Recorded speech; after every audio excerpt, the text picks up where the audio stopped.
लेकिन middle east का अगर ये मुल्क इतना ज़्यादा डिस्टर्ब रहेगा और पहले से डिस्टर्ब है और इतना ज़्यादा डिस्टर्ब होगा तो उसके और क्या मायने निकलते हैं। कासवर, आपका क्या एनालिसिस है इस पर?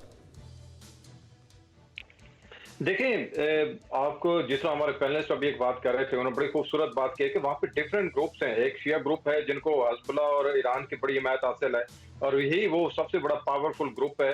इनको पब्लिक की सपोर्ट भी है और बिकॉज ये जो न्यू गवर्नमेंट है उनके साथ इनकी एलाइनेशन अमेरिकन के साथ बड़ी वाज़ेह तौर पे दिखाई देती है। तो ये ग्रुप उनको परसावर तौर हमले करता रहता है। तो मेरा ख्याल है कि जिस तरह हमारे पैनलिस्ट बात कर रहे थे कि कुछ भी हो जाए, लेकिन इंटीग्रेशन डिसइंटीग्रेशन इतनी ज्यादा वहां पे हो गई है, तब जो ग्रुप्स हैं डिफरेंट उनके दरमियान तनाव इतना ज्यादा बढ़ गया और वहां पे डिफरेंट जो है बेसिस हैं अमेरिकन के और वहां की जो पब्लिक है उनको एक आयल से देखती है।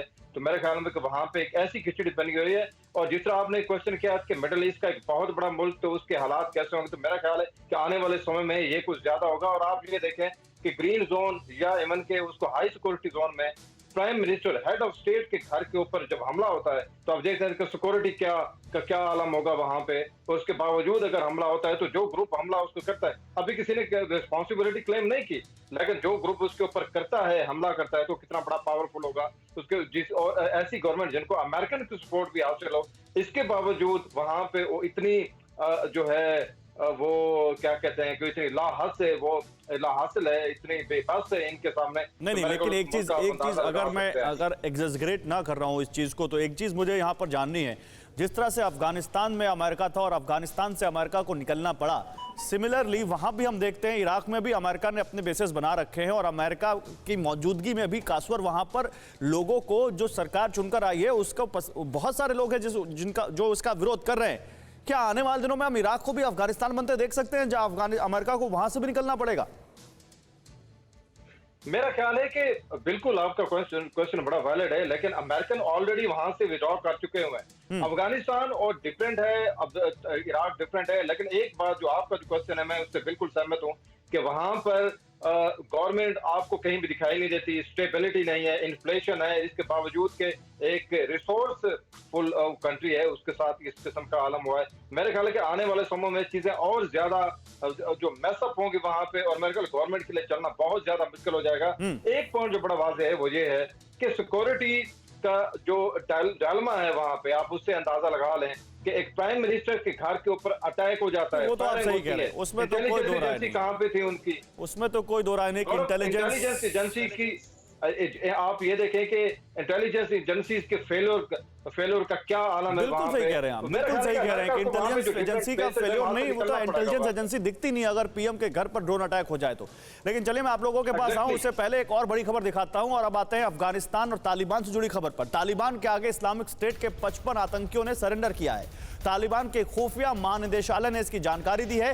तालिबान ने पिछले दिनों आईएस के खिलाफ कार्रवाई तेज की है। पिछले हफ्ते भी आईएस के 65 आतंकियों ने सरेंडर किया था और अब एक बार फिर यहां पर 50 से ज्यादा करीब 55 आईएस आतंकियों ने तालिबान के सामने सरेंडर किया है। और जाहिर सी बात है तालिबान इसको अपनी बड़ी जीत के तौर पर बताएगा, क्योंकि आईएस लगातार तालिबान नेताओं को निशाना बनाने की कोशिश कर रहा है। तालिबान राज आने के बाद अफगानिस्तान में कई हमले आईएस कर चुका है, काबुल से लेकर अलग अलग स्टेट्स, अलग अलग प्रांतों में। और ये अब आईएस के 55 से ज्यादा आतंकियों ने नंगरहार में जब सरेंडर किया तो तालिबान के खुफिया महानिदेशालय ने इसकी जानकारी दी।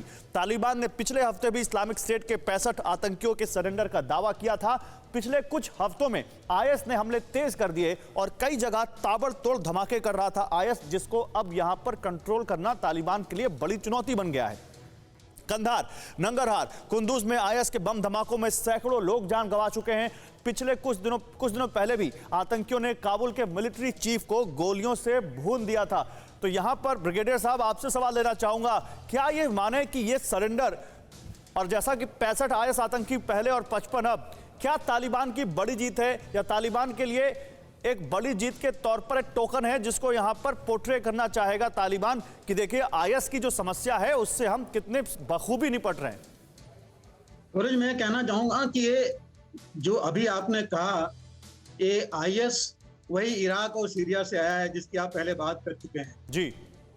और अभी इस समय इन्होंने जो हालत बना रखी थी अफगानिस्तान में, ये वास्तव में तालिबान के लिए बहुत बड़ी चुनौती थी। जो उन्होंने 2 बम धमाके पहले किए थे और लग रहा था कि आगे बढ़ते रहेंगे, लेकिन जो अभी हुआ है इनका सरेंडर, ये कुछ समय के लिए कहा जा सकता है कि इन्होंने कुछ विजय पा ली है आईएसआईएस पर, लेकिन हम ये नहीं मान सकते कि आईएसआईएस दोबारा रिग्रुप नहीं होगा। दोबारा रिग्रुप हो सकता है और अपने हमले जारी रखेगा। ठीक है, अपने हमले ये जारी रखेगा। अड़ी सोमवार से शुक्रवार शाम 6 बजे सिर्फ TV9 भारतवर्ष पर।